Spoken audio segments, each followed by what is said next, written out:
Hi, ഞാനിപ്പോൾ ഈ video ഇടുന്നത് ഒരു ബൈക്ക് ചാർജർ പരിചയപ്പെടുത്താനാണ്.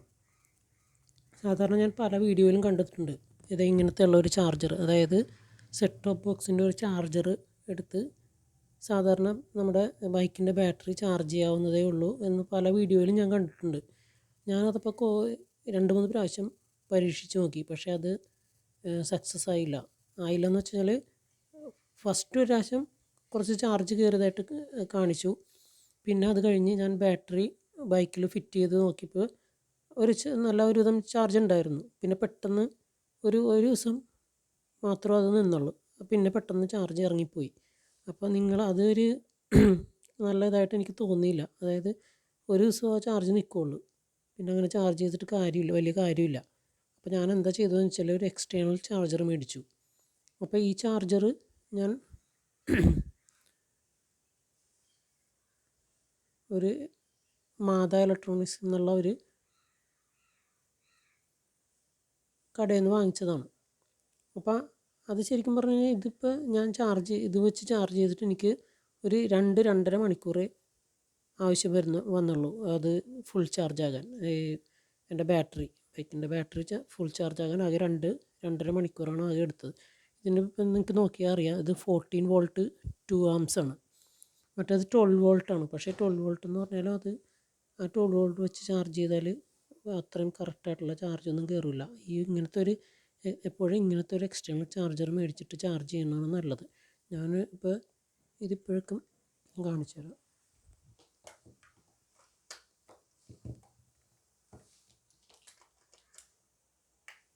നമ്മൾ പ്ലഗ് ഇൻ ചെയ്ത് ഓൺ ചെയ്ത് കഴിയുമ്പോഴേക്കും ഇതുണ്ട ഒരു പച്ച ലൈറ്റ് കത്തും.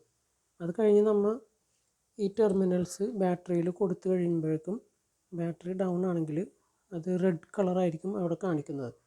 അത് കഴിഞ്ഞ് പിന്നെ ഫുൾ ചാർജ് ആകുമ്പോഴാണ് ഈ ഒരു പച്ച ലൈറ്റ് പിന്നെ കാണിക്കുന്നത്. അതായത് ഞാൻ ആദ്യം ചാർജ് ചെയ്യാൻ വെച്ചപ്പോഴേക്കും എൻ്റെ ബാറ്ററി ഡൗൺ ആയതുകൊണ്ട് ഒരു റെഡ് കളറാണ് കാണിച്ചിരുന്നത്. അത് കഴിഞ്ഞൊരു 2-2.5 മണിക്കൂർ കഴിഞ്ഞപ്പോഴേക്കും അത് ഗ്രീനായി. അപ്പോൾ എനിക്ക് മനസ്സിലായി ഇത് ഫുൾ ചാർജ് ആയിട്ടുണ്ട്.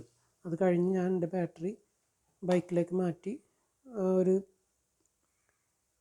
ന്യൂട്രലിൽ നോക്കിയപ്പോഴേക്കും ആ ന്യൂട്രലിൻ്റെ ലൈറ്റ് നല്ല ബ്രൈറ്റായിട്ട് കത്തുന്നുണ്ട്. അപ്പോൾ എനിക്ക് മനസ്സിലായി ബാറ്ററി നന്നായിട്ട് ചാർജ് ആയിട്ടുണ്ടെന്ന്. അപ്പോൾ നിങ്ങളും എൻ്റെ അഭിപ്രായത്തിൽ ഇങ്ങനത്തെ ഒരു എക്സ്റ്റേണൽ ചാർജർ മേടിച്ച് ബൈക്കിൻ്റെ ബാറ്ററി ചാർജ് ചെയ്യുന്നതാണ് നല്ലത്. അല്ലാതെ ഇങ്ങനത്തെ ഒരു നമ്മുടെ വീട്ടിൽ കിട്ടുന്ന ഒരു ചാർജർ വെച്ചിട്ട് ചാർജ് ചെയ്താലൊന്നും കറക്റ്റ് ആ ചാർജൊന്നും കിട്ടില്ല.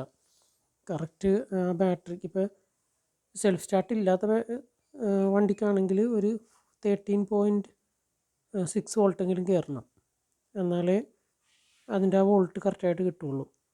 പിന്നെ എന്താ വെച്ചാൽ സെൽഫ് സ്റ്റാർട്ടുള്ള വണ്ടിക്കാണെങ്കിൽ ഈ ചാർജർ തന്നെ വെച്ച് ചാർജ് ചെയ്യുക. അത് ഫുൾ ചാർജ് ആകുമ്പോഴേക്കും അതിൽ ഒരു ചാർജറിൽ ഒരു കറക്റ്റ് ആ പച്ച ലൈറ്റ് തെളിയുന്നതായിരിക്കും.